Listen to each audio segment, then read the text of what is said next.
Welcome back to another episode of Real Estate Stories. I have my home on the market.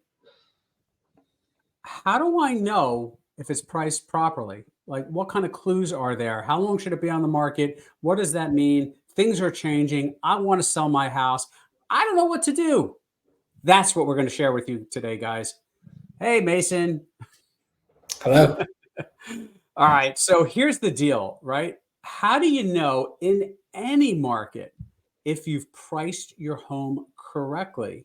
We're coming out of some craziness, right? We're going into a more stable market. Some would argue a slow market. It remains to be seen because we are heading into fall and winter here in New Jersey. But how do we know if a home is priced properly? Well, Mason and I were talking about this, and here's a really important rule of thumb. And by the way, before I give you that rule of thumb, if you like the content that we're bringing you, please take a moment and hit that like button on YouTube, that like button on social media. It really helps the algorithm and really helps us grow this channel. So thank you for that. Here's the rule of thumb.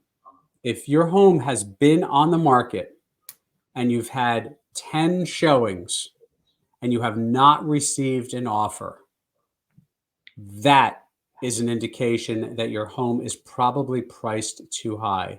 And this is regardless of the feedback that you're getting. You may or may not be receiving detailed feedback through your agent. Hopefully you are. But even when you receive the feedback, a lot of agents don't check the box or answer the questions regarding what they think about the current price. When I say agents, the buyer's agents who have toured your home. It's just the way our industry is. So a good rule of thumb, no matter what market we're in, if your home has had 10 showings, 10 showings, and you have not received an offer, it's probably priced too high. And here's another rule of thumb. Institutional sellers, meaning like financial institutions that sell properties over time, they will often, when they do a price improvement, as we like to call it, they will often change the price by potentially 5 to 10%. I know, it sounds like a lot, and it is.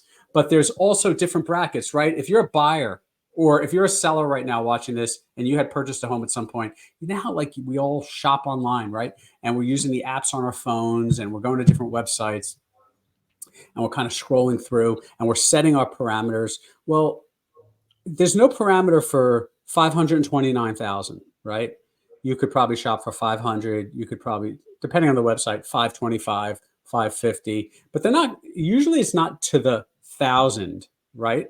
So it's important, especially if you're just over one of the thresholds. So like, let's say your home is 520 and you say, well, I'll go to 505. Mason, you know what I'm going to say? Go to 499. Yeah. Because in that case, if you go to 499, you're now exposing your property to an entirely new set of buyers who previously weren't even considering it. Yeah. Right. Yeah. It's huge. So we were talking about how do you even get to the right price, whatever that means in any market. And regardless of whether or not your crystal ball's batteries are working, because my crystal ball batteries don't work and it doesn't charge. So I don't have a crystal ball to know what's going to happen. But how do you figure out the right price for a house? And, you know, Mason, we were talking, what are sometimes concerns that come up when we're putting pricing recommendations together for clients, and they have, you know, as a seller, you have your own thoughts as well. What kind of stuff comes up? You know, like what's been taken care of in the house, like your major items, like I think the biggest is probably the roof. That's scary R word that nobody likes to hear.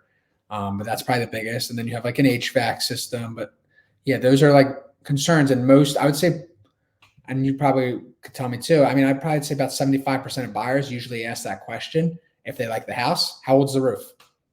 You know, the roof is. I just had a great conversation with a seller who's selling a property, and this buyer did their home inspection, and the roof is like 32 or 33 years old, and it's a 25-year shingle. It's overdue. And when I called her up to talk to her about the roof, it's not leaking. It's not leaking, amazingly. Yeah. But the buyer is like really nervous. I don't know. This is a tall house with a really big roof. Could be 30,000, could be more. It's that dreaded 4-letter word, Yeah. roof.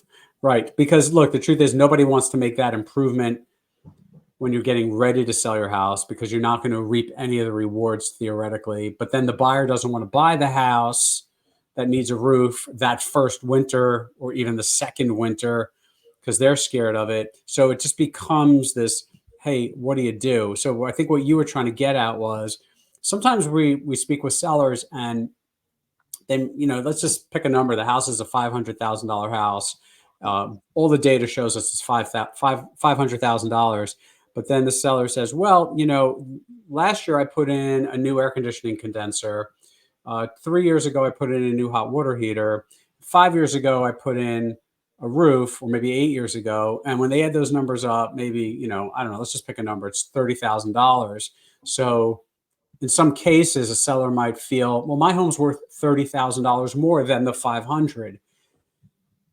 Yeah. In reality, it's not true. You've maintained the house, right? That's what home ownership is. You've made the repairs or improvements. And look, along the way, nobody wants to do this stuff. We're all homeowners. Nobody wants to put a roof on a house. It's no fun. I want to remodel a bathroom. That I'm going to enjoy. I want to get new appliances in the kitchen. That I'm going to enjoy at least.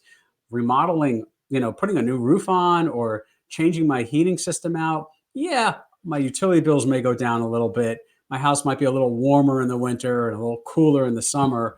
But still no fun, right? And those are capital expenditures that we have to make as homeowners. So in reality, though, maintaining the house does not mean that it's worth more as, compared to a neighbor's house, because a neighbor may have done similar but different improvements on their house, right?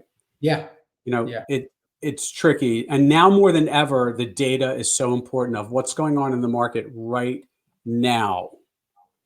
We're not in a market anymore where if my neighbor sold their home for 500, I could get 550 for my house.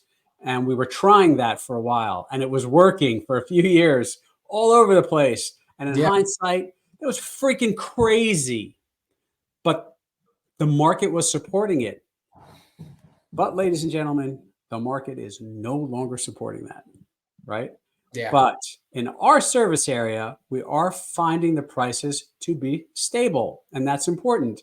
So while your house may not be worth significantly more than your neighbor's house, it's certainly not worth significantly less either, It's right? stable.